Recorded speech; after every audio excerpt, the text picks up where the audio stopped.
we are going to discuss the multiple choice question on advanced auditing MCOM first year. It's a third part. Question number 111.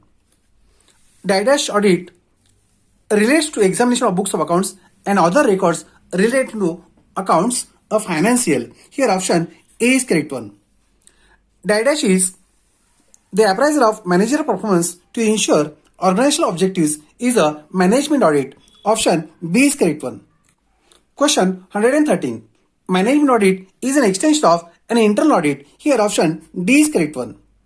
Question 114. Management audit begins where the work of financial audit ends. Here option B is correct one. Now question next. Question 115. The management audit reports to the management. Here option C is correct one. Question 116. Management audit enhances the operational efficiency. Here option A is correct one. Question 117.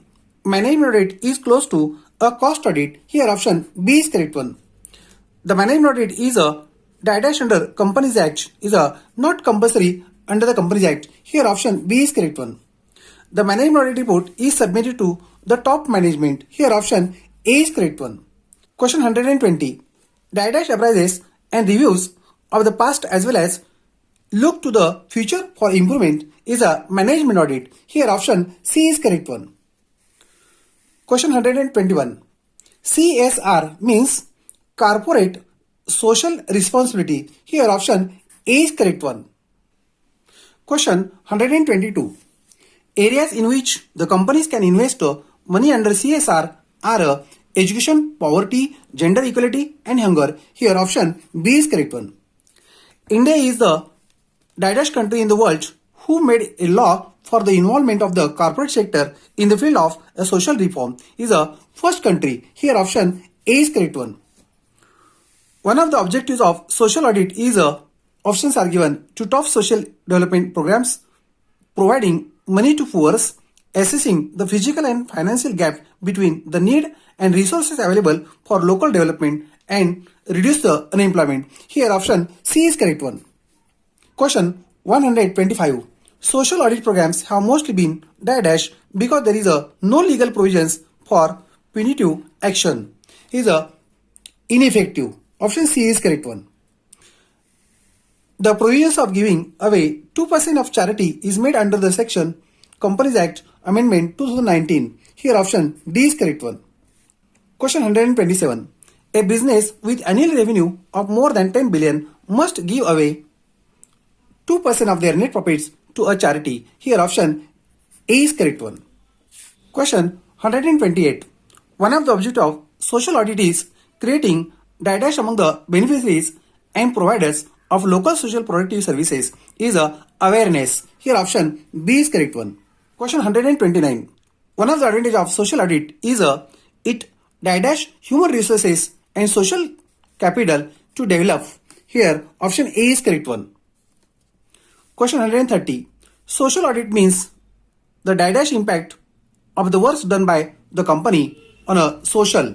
Here option B is correct one. 131. Which of the following is included as public documents for a social audit? Here beneficiary list, muster rolls, bills and vouchers is answer. Option D is correct one.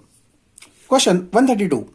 Social audit includes for enhancing transparency by enforcing the right to information in planning and implementation of a local development activities. Here option A is correct one. Question 133. Insurance companies in India are governed by Insurance Act 1938. Here option D is correct one. General insurance business is nationalized in 1980. Here option D is correct one. The Life Insurance Act was passed in 1972.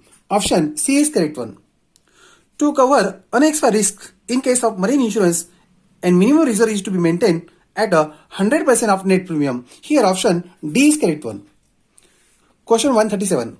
To cover unexpired risk in case of fire and general insurance business, minimum reserve is to be maintained at 50% of net premium. Here option B is correct one. Question 138.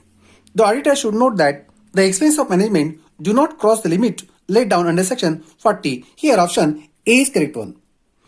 The auditor has to rely on a test checking. Here option B is correct one.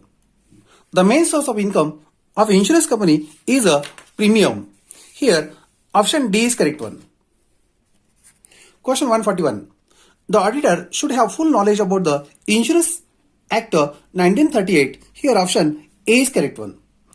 The annual account of insurance company must be prepared in accordance with the legal provisions. Here option A is correct one. Question 143. Claims paid to be vouched by the auditor with the claims register as maintained in section 14. Option B is correct one. Outstanding commission is as liability in a balance sheet. Here option A is correct one. Question 145. Educational institutions are those institutions which are in profession of providing education or a training. Here option A is correct one. Question 146. Audit of education institution means audit of dash and dash of educational institutions. Options are given: account books, records, profit and loss account balance sheet, income and expenditure account and balance sheet, and none of these. Here option A is correct one. The education institutions are run by a trust or government. Here option B is correct one. The education institutions are a non-profit organization. Here option C is correct one. AS7, AS8, AS14, AS20 to AS27, AS30 to AS32 are not applicable to educational institutions. Here option D is correct one. The audit of educational institutions come under the category of a special audit. Here option A is correct one. The fees received from student must be entered in the register of fees register. Here option B is correct one. The audit of schools and colleges has to submit reports to the charity commissioner and a director of education. Here option A is correct one. Question 153. The auditor of university has to submit his audit report to Ministry of Education, Government of Maharashtra. Here option A is correct one. The finance statement of education institutions have to prepared in the format given by Ministry of Human Resource Development. Here option A is correct one. These are the multiple choice question. Remaining MCQs are continue in the next part. Okay, thank you.